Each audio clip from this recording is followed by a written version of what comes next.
वज़ीर आज़म नरेंद्र मोदी कल जनूबी अफ्रीका और यूनान के 4 रोज़ा गैर मुल्की दौरे पर होंगे रवाना। जोहानिसबर्ग में ब्रिक्स ममालिक की कॉन्फ्रेंस में करेंगे शिरकत। खुसूसी प्रोग्राम ब्रिक्स अफ्रीका आउटरीच और ब्रिक्स प्लस डायलॉग में भी करेंगे शिरकत। वहां मौजूद कुछ 2 फरीकी मीटिंग्स में भी करेंगे शिरकत।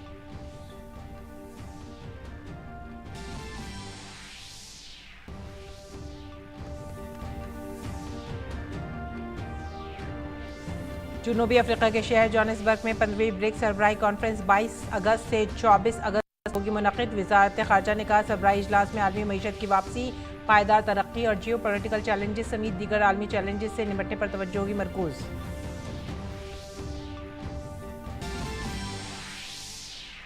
मध्य प्रदेश में नए तैनात होने वाले सरकारी असातिज़ा को पीएम मोदी का मुबारकबादी पैगाम।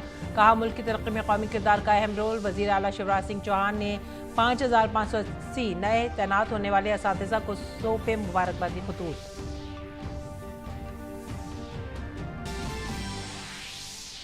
बीजेपी ने यूपी के साबिक़ वज़ीर आला और बीजेपी लीडर कल्याण सिंह की बरसी पर मनाया हिंदू गौरव दिवस। मरकजी वज़ीर दाखिला अमित शाह ने कहा पीएम मोदी ने कल्याण सिंह के कामों को बढ़ाया आगे। गरीब कल्याण, पसमानदा उत्थान और राम मंदिर का किया है निर्माण।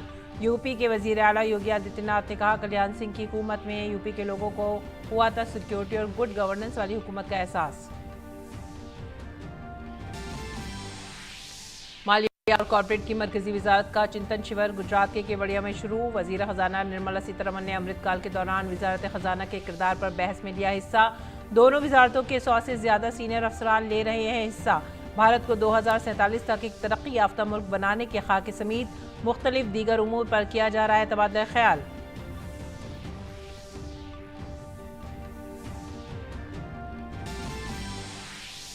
एशिया कप के लिए भारतीय क्रिकेट टीम का ऐलान। राहुल श्यास की वापसी, तिलक वर्मा नया चेहरा, जख्मी जसप्रीत बुमराह और प्रसिद्ध कृष्णा की भी वनडे टीम में हुई वापसी।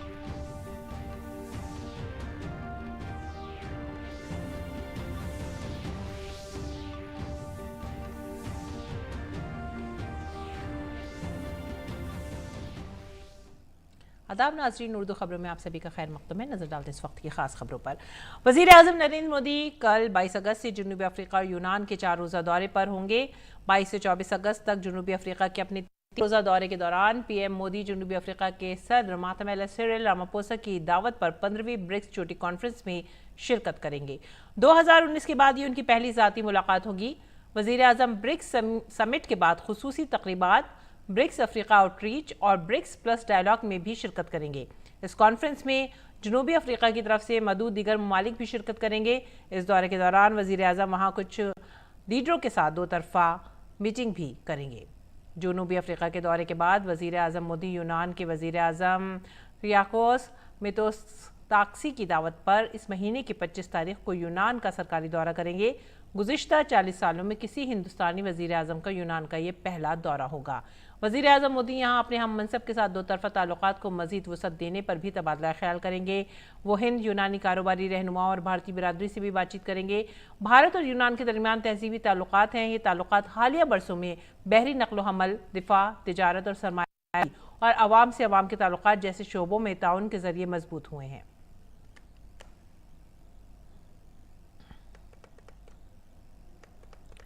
खारजा सेक्रेटरी ने मोहन क्वात्रा ने जोहानिसबर्ग में मुनक़िद होने वाली 15वीं ब्रिक्स सरबराही कॉन्फ्रेंस के बारे में एक प्रेस कॉन्फ्रेंस में बताया वज़ीर आज़म मोदी 22 अगस्त को जोहानिसबर्ग जनूबी अफ्रीका का दौरा करेंगे, जहां वो ब्रिक्स चोटी कॉन्फ्रेंस में शिरकत करेंगे। 15वीं ब्रिक्स सरबराही कॉन्फ्रेंस 22 अगस्त से 24 अगस्त तक जारी रहेगी। Honorable Prime Minister will depart tomorrow morning for Johannesburg, where he would be participating in the 15th BRICS Summit that actually starts tomorrow only and concludes on 24th of August. इस साल BRICS सरबराही इजलास का मौजू BRICS और Africa बाहिमी तेज रफ्तार, पायदार और जामे कसीर जहती तरक्की के लिए शराकत दारी है।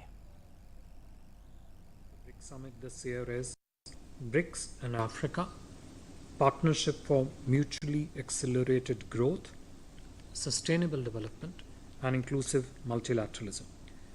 This would be the first in-person BRICS Summit after 3 consecutive years of virtual meetings owing to the COVID-19 pandemic. आलमी मईशत, पायदार तरक्की और ब्रिक्स की सरबराही इजलास में जोग्राफियाई सियासी चैलेंजेस के अलावा दीगर आलमी चैलेंजेस से निपटने पर खुसूसी बातचीत की जाएगी।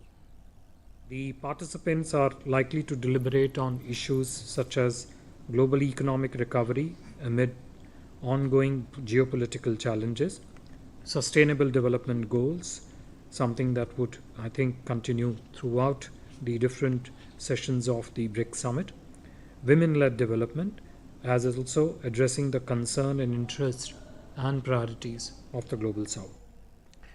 खारजा सेक्रेटरी विनय मोहन क्वात्रा ने आज़म के यूनान के दौरे के सिलसिले में जानकारी देते हुए कहा कि इस दौरे के दौरान दोनों फरीक बाहिमी ताउन, तिजारत और सरमायाकारी के शोबे को वसअत देने और मुतनव्वो बनाने की कोशिश करेंगे। दिफाई शराकतदारी, इंफ्रास्ट्रक्चर डेवलपमेंट, जहाज साजी की सनत को वसअत देने पर भी बातचीत का मौका मिलेगा। उन्होंने मजीद बताया कि इस दौरे से दोनों फरीकों को बातचीत के मौज़ूआत पर काफ़ी मौका मिलेगा। The Honourable Prime Minister's visit to Greece, both sides will look to expand and diversify the trade and investment segment of cooperation, deepen and expand the defence and security partnership, infrastructure cooperation, shipbuilding industry, something which is a great strength of Greece and where the opportunities, extensive opportunities are there, energy, agriculture, education, and as I mentioned earlier, migration and mobility. The visit would give both sides an opportunity to discuss also the regional and global issues of mutual interest and help broaden and deepen our bilateral engagement. और Johannesburg में रहने वाली भारतीय community भी वज़ीर आज़म के दौरे के पेश नज़र काफ़ी पुरजोश नज़र आ रही है। A warm welcome to our Prime Minister Narendra Modi ji to the Rainbow Nation in South Africa. We are so proud of your leadership and you are such an inspiring leader. I am sure India will become superpower in this world. All citizens of India who has got roots in India should be proud of welcoming our Prime Minister to South Africa. We are also very grateful to the Prime Minister of India for visiting South Africa. He is a role model of the world and he inspires everyone in this world. We hope he has an excellent and successful trip in South Africa. BRICS मुमालिक का 15वां इजलास कल से Johannesburg में शुरू हो रहा है। इस इजलास पर गुफ्तगू करते हुए हमारे नुमाइंदे ने भारत के शेरपा दमो रवि से खास बातचीत की। चाहेंगे सबसे पहले कि पेंडेमिक के बाद ये पहला इन पर्सन लीडर समिट का आयोजन हो रहा है, कितना महत्वपूर्ण ये बन जाता है और फोकस क्या होगा इस समिट का? फर्स्ट टाइम कोविड के बाद सारे leaders physically in person meet हो रहा है। एक मेरे ख्याल से एक बहुत बड़ा मौका है। इस समिट में दो चीज़ों इम्पोर्टेंट एजेंडा पर है। एक तो है ब्रिक्स एक्सपेंशन के बारे में बात करेगा और दूसरा है करेंसी, नेशनल करेंसीज के बारे में बात करेगा। ये दोनों आइटम्स एजेंडा पर है और लीडर्स को एक मौका मिलेगा कि इसके ऊपर डिस्कस करें और उसके सोल्यूशन निकले। सर, हम ब्रिक्स की अगर परिभाषा देखें तो ये ग्रुपिंग है इमर्जिंग इकोनॉमीज, डेवलपिंग इकोनॉमीज। तो आर्थिक मुद्दे क्या होंगे जिन पे खासा फोकस रहेगा इस एडिशन में? ब्रिक्स एक प्लेटफॉर्म है इमर्जिंग इकोनॉमीज़ को, लेकिन इमर्जिंग इकोनॉमीज़ और डेवलपिंग कंट्रीज़ की एजेंडा और थिंकिंग एक ही है। और ब्रिक्स के देशों का जो चर्चा हो रहा है इसमें सालों से हो रहा है कि इकोनॉमिक एक्टिविटीज़ को बड़ा करने के लिए और ग्लोबल साउथ को आगे करने के लिए। लेकिन जो ब्रिक्स देशों की जो भी है टेक्नोलॉजी है, कैपिटल है और उसके स्किल्स है, सारे मिलके डेवलपिंग साउथ को, ग्लोबल साउथ को हम थोड़ा स्ट्रॉन्ग करें, मजबूत कर सके। अगर हम ब्रिक्स की थीम की बात करें तो ब्रिक्स और अफ्रीका के सहयोग की बात की गई है। किस तरीके से इस सहयोग को आगे बढ़ाया जाएगा और भारत की भूमिका इसमें क्या होगी? इंडिया का जो लो कॉस्ट सोल्यूशंस है तो हमने सक्सेसफुली इंट्रोड्यूस किया इंडिया में और प्राइम मिनिस्टर साहब के विजनरी अप्रोच से सक्सेसफुली इंट्रोड्यूस किया। मेरे ख्याल से अफ्रीकन देशों के लिए अच्छी तरह हम उसको इंट्रोड्यूस कर सकते हैं और ये लो कॉस्ट सोल्यूशंस है। अब देखो वुमेन लेड डेवलपमेंट की जो भी एलिमेंट्स है उसमें और millets for food security, lifestyle for environment, जो क्लाइमेट चेंज और एनर्जी के बारे में इसको हम लाना काफ़ी ज़रूरी है, इम्पॉर्टेंट है इस समय पे। और ये करेंसी, नेशनल करेंसी, जैसे प्राइम मिनिस्टर साहब बोलते हैं हमेशा, इंडियन रूपी को हम इंटरनेशनली ले आना है, उसका इस्तेमाल करनी है ट्रेडिंग में। तो ये एक अच्छी तरह मौका मिल गए कि ब्रिक्स कंट्रीज़ में भी ये चर्चा हो रहा है। ये थी खास बातचीत श्री दामू रवि के साथ, जो भारत के ब्रिक्स शेरपा हैं। हमने बात की क्या थीम्स होंगे इस ब्रिक्स समिट के और क्या भारत की जो प्राथमिकताएं होंगी, प्रायोरिटीज़ होंगी, उनके बारे में। कैमरा पर्सन अंकित रावत के साथ शुभेंदु घोष, डीडी न्यूज़ के लिए जोहानिसबर्ग में। और जनूबी अफ्रीका के साबिक क्रिकेटर भी वज़ीर आज़म मोदी का खैर मकदम करने के लिए काफ़ी पुरजोश नजर आए हैं। जनूबी अफ्रीका के साबिक क्रिकेटर गैरी कोस्टन ने कहा है कि वो ब्रिक्स सरबराह इजलास में पीएम मोदी का इस्तकबाल करने के मुंतज़िर हैं। Prime Minister Modi, it is my privilege to welcome you and your delegation to South Africa. I've been very fortunate to spend lots of time in India during my playing and my coaching career. I also have many fond memories during my time coaching Team India and was always so grateful for the support of the proud Indian people. This year will also be very special for global cricket when the World Cup returns to India. It promises to be another great sporting spectacle and no doubt will be enjoyed by the millions of cricket fans throughout India. Finally, I wish you and all the global leaders the very best for the upcoming BRICS Summit. जनूबी Africa के साबिक cricketer Jonty Rogers में वज़ीर आज़म मोदी के Johannesburg के दौरे के पेश नज़र खुशी का इजहार किया। Namaskar, Modi ji. I have just spent 2 wonderful weeks with my family in incredible India, and now it's our turn to welcome you to South Africa. So, Sawubona, Dumela, Huchanet.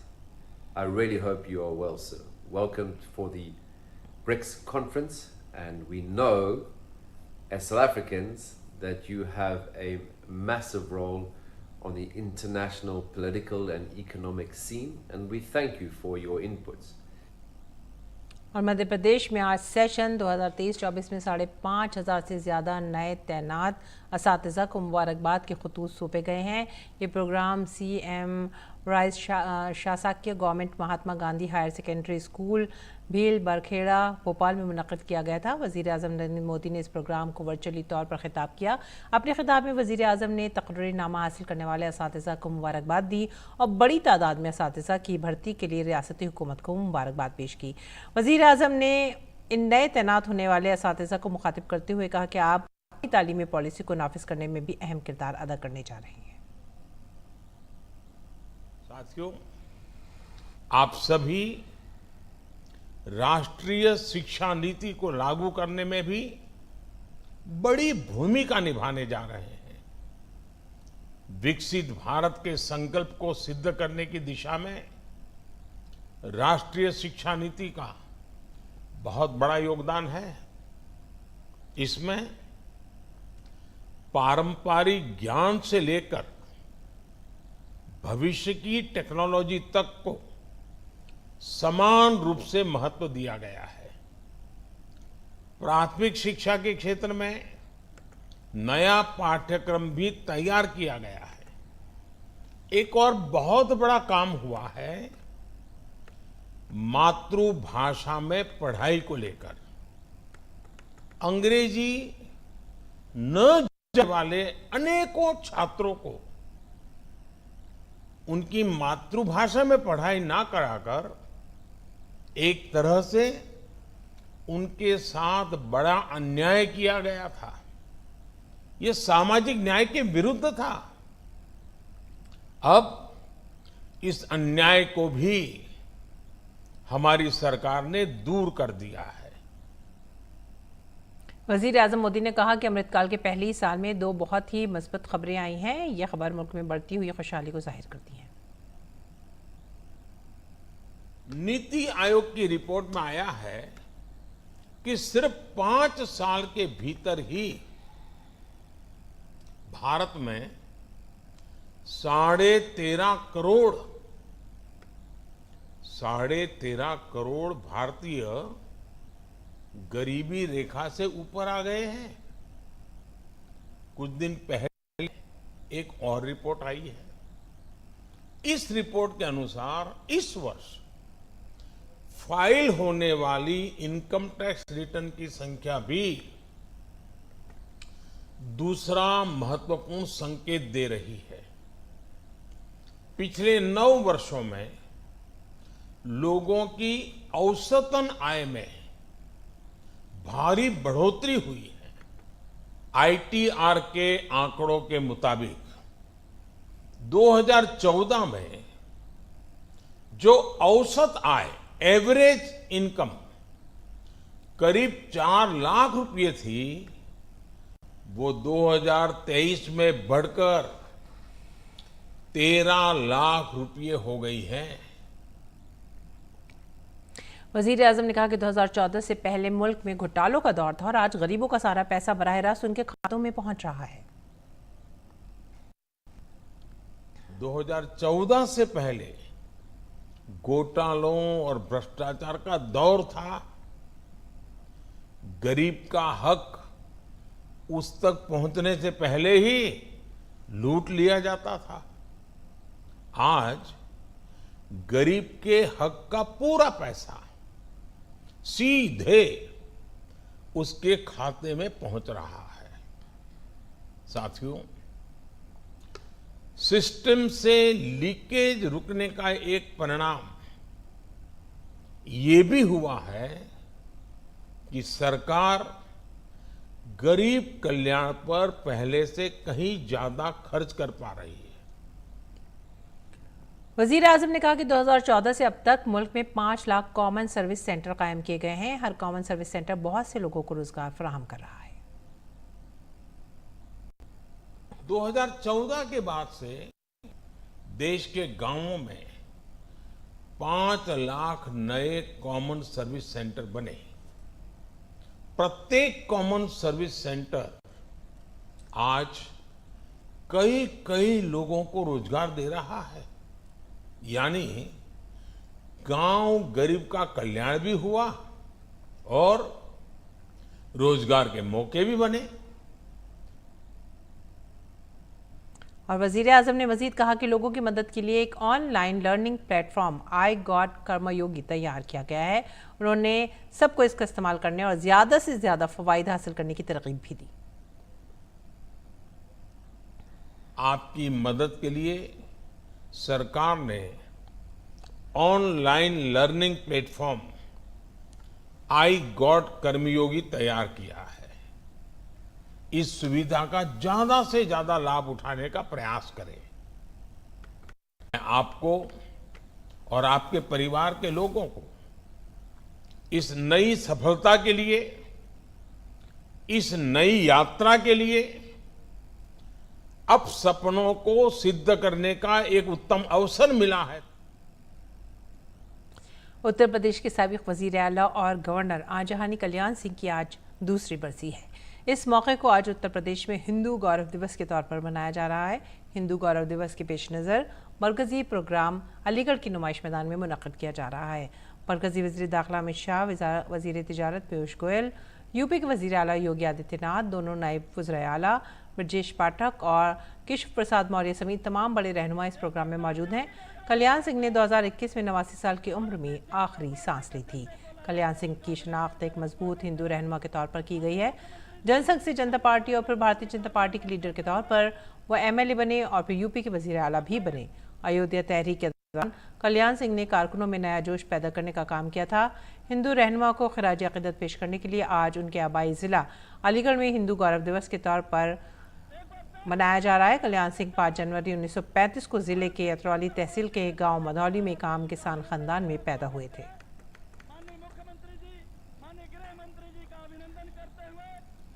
और उमूर दाखिला और इमदाद बाहिमी के मरकजी वजीर अमित शाह ने उत्तर प्रदेश के अलीगढ़ में साबिक वजीर आला कल्याण सिंह की बरसी पर हिंदू गौरव दिवस प्रोग्राम का इफ्तिताह किया। इस मौके पर वजीर आला योगी आदित्यनाथ और मरकजी वजीर पीयूष गोयल भी मौजूद थे। इस मौके पर वजीर दाखिला अमित शाह ने कहा कि वजीर आज़म नरेंद्र मोदी की क़ियादत में 3 कामों पर जोर दिया गया है। उन्होंने कहा कि एक तरफ गरीबों की फलाह बहबूद के लिए यज्ञ चलाया, दूसरी तरफ पसमानदा समाज को तरक्की देने का काम किया और तीसरा ये कि श्री राम मंदिर का भूमि पूजन हुआ। उत्तर प्रदेश के मुख्यमंत्री बने तक उन्होंने 3 चीजों पर लक्ष्य दिया था। सबसे पहला श्री राम जन्मभूमि आंदोलन को गति देना, दूसरा गरीब कल्याण के भारतीय जनता पार्टी के विचार को जमीन पर उतारना, और तीसरा सामाजिक सद्भाव बिगाड़े बगैर, जातिवाद को उकसाए बगैर करोड़ों करोड़ों पिछड़ा समाज के लोगों का कल्याण। आज मुझे बड़ा हर्ष है, ये तीनों कामों को नरेंद्र मोदी जी आगे ले जा रहे हैं। और साबिक वजीर आला कल्याण सिंह को याद करते हुए वजीर दाखिला अमित शाह ने कहा कि जब उन्हें राम मंदिर की संग बुनियाद की खबर मिली तो उन्होंने बहुत खुशी का इजहार किया था। जब मोदी ने श्री राम मंदिर का शिलान्यास करने का काम किया, उस दिन मैंने बाबूजी को फोन किया था। उन्होंने कहा था मेरा जीवन धन्य हो गया, मेरे जीवन का लक्ष्य आज समाप्त।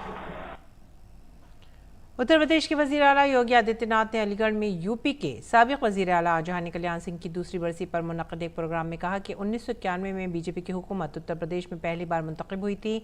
तब यहाँ के लोगों को एहसास हुआ कि कैसी सिक्योरिटी और गुड गवर्नेंस कैसी होनी चाहिए। हम सब इस बात को जानते हैं कि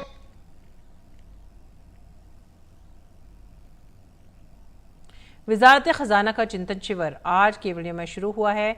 वजीर खजाना निर्मला सीतारमन के साथ मुख्तलिफ महकमों के सीनियर अफसरान और वजारत खजाना के सेक्रेटरीज, वजीर मुमलिकत बराए खजाना भागवत कराज और वजीर मुमलिकत बराए खजाना पंकज चौधरी और कॉर्पोरेट उमूर की वजारत इस शिविर में हिस्सा ले रहे हैं। वजीर खजाना ने अमृतकाल के दौरान वजारत खजाना के किरदार पर बहस में हिस्सा लिया। इस शिविर में 2047 तक भारत को एक तरक्की याफ्ता मुल्क बनाने के रोड मैप समेत मुख्तलिफ उमूर पर तबादला ख्याल किया जाएगा।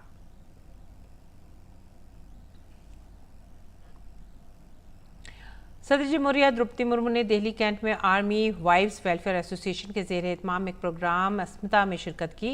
इस मौके पर नायब सदर जगदीप धनखड़ की अहलिया सुदेश धनखड़ और उमूर खारजा और सखावत की वजीर मुमलिकत मीनाक्षी लेखी भी मौजूद थीं। इस मौके पर खिताब करते हुए सदर द्रौपदी मुर्मू ने कहा कि कारोबारी खवातीन की सलाहियतों और मेहनत की हौसला अफजाई की जानी चाहिए। सदर मुमलिकत ने कहा कि खवातीन की बिरादरी में इज़्ज़त नफ्स के जज्बे से ही एक शानदार माशरा और कौम की तामीर होती है। हमारी बहनें डेकोरेशन से लेकर यूटिलिटी तक अनेक सुंदर और उपयोगी वस्तुएं कुशलता के साथ बना रही है और प्रस्तुत कर रही है। मैं आशा करती हूं कि उद्यमशील महिलाओं की प्रतिभा और परिश्रम को निरंतर प्रोत्साहन मिलता रहेगा। नारी समुदाय में आत्मगौरव की भावना का आधार पर ही एक गौरवशाली समाज और राष्ट्र का निर्माण करना संभव होता है। किसी की बदलाव की शुरुआत विचारों में बदलाव के साथ ही होती है। सदर द्रौपदी मुर्मू ने कहा कि मजबूत क़ुव्वत इरादी औरत में फितरी तौर पर होती है। उन्होंने बताया कि मिज़ाइल से लेकर मौसीक़ी तक हमारी बहनों ने रिकॉर्ड कायम किए हैं। और अब बात करते हैं चंद्रयान की। इसरो के चंद्रयान 3 ने चांद की कुछ बहुत ही खूबसूरत और करीबी तस्वीर शेयर की हैं, जिन्हें लैंडर विक्रम ने कैमरे में कैद किया है। इसका मकसद नीचे उतरने के लिए महफूज लैंडिंग एरिया तलाश करना है और पत्थरों या गहरी खाइयों की हमवार सतह को यकीनी बनाना है। इसरो का इंतहाई अहम मिशन चंद्रयान 3 बुध 23 अगस्त शाम 6:04 पर चांद के जनूबी कुतुब पर उतरने वाला है। इसरो ने कहा है कि प्रोपल्शन मॉड्यूल से अलग होने के बाद लैंडर अब अपने तौर पर आगे बढ़ रहा है और चांद से महज 25 किलोमीटर के फासले पर चक्कर लगा रहा है। इसरो के मुताबिक ये तारीखी वाक़या उसकी वेबसाइट, ऑफिशियल यूट्यूब चैनल और फेसबुक पेज और डीडी नेशनल पर 23 अगस्त को शाम 5:27 पर बराह रास्त नश्र किया जाएगा। इससे कबल इसरो ने बताया कि चंद्रयान 3 के लैंडर मॉड्यूल, जिसमें लैंडर विक्रम और रोवर प्रज्ञान शामिल है, उसके मदार में कामयाबी के साथ तब्दीली की गई है और इसके साथ ही इस गाड़ी का चांद से ज़्यादा फासला अब 134 किलोमीटर और कम अज़ कम फासला 25 किलोमीटर ही है। अगर चंद्रयान शेड्यूल के मुताबिक चांद की सतह पर कामयाबी से उतरता है तो भारत चांद के जनूबी कुतुब पर गाड़ी उतारने वाला दुनिया का पहला और चांद पर कामयाब मिशन भेजने वाला चौथा मुल्क बन जाएगा। मरकजी वजीर राजीव चंद्रशेखर ने कांग्रेस लीडर राहुल गांधी और अपोजिशन पार्टियों के दरमियान इत्तेहाद पर सवाल उठाते हुए कहा है कि कर्नाटक में कांग्रेस की हुकूमत के तकरीबन 2 माह के मुख्तसर अरसे में किसानों की खुदकुशी के 50 से ज़्यादा वाक़यात सामने आए हैं। रियासत के 16 से ज़ायद अजला खुश्क साली जैसी सूरत हाल का सामना कर रहे हैं और तकरीबन 85 ताल्लुका शदीद बारिशों की वजह की कमी से मुतासर हैं।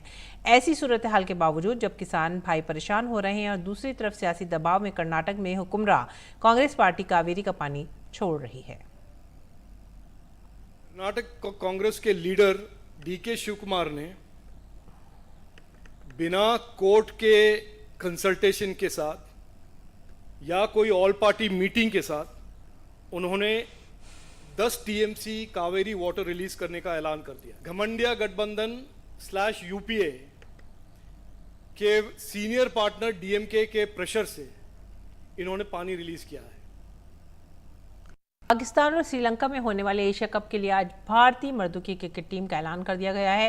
टीम इस तरह है: रोहित शर्मा कप्तान, शुभमन गिल, विराट कोहली, श्रेयस अय्यर, लोकेश राहुल, हार्दिक पांड्या, रवींद्र जडेजा, जसप्रीत बुमराह, कुलदीप यादव, मोहम्मद सिराज, मोहम्मद शामी, ईशान किशन, शार्दुल ठाकुर, अक्षर पटेल, सूर्य कुमार यादव, तिलक वर्मा, प्रसाद कृष्णा, संजू सैमसन को रिजर्व खिलाड़ी के तौर पर रखा गया है। इसी के साथ ही आप हमें दीजिए इजाजत। आदाब।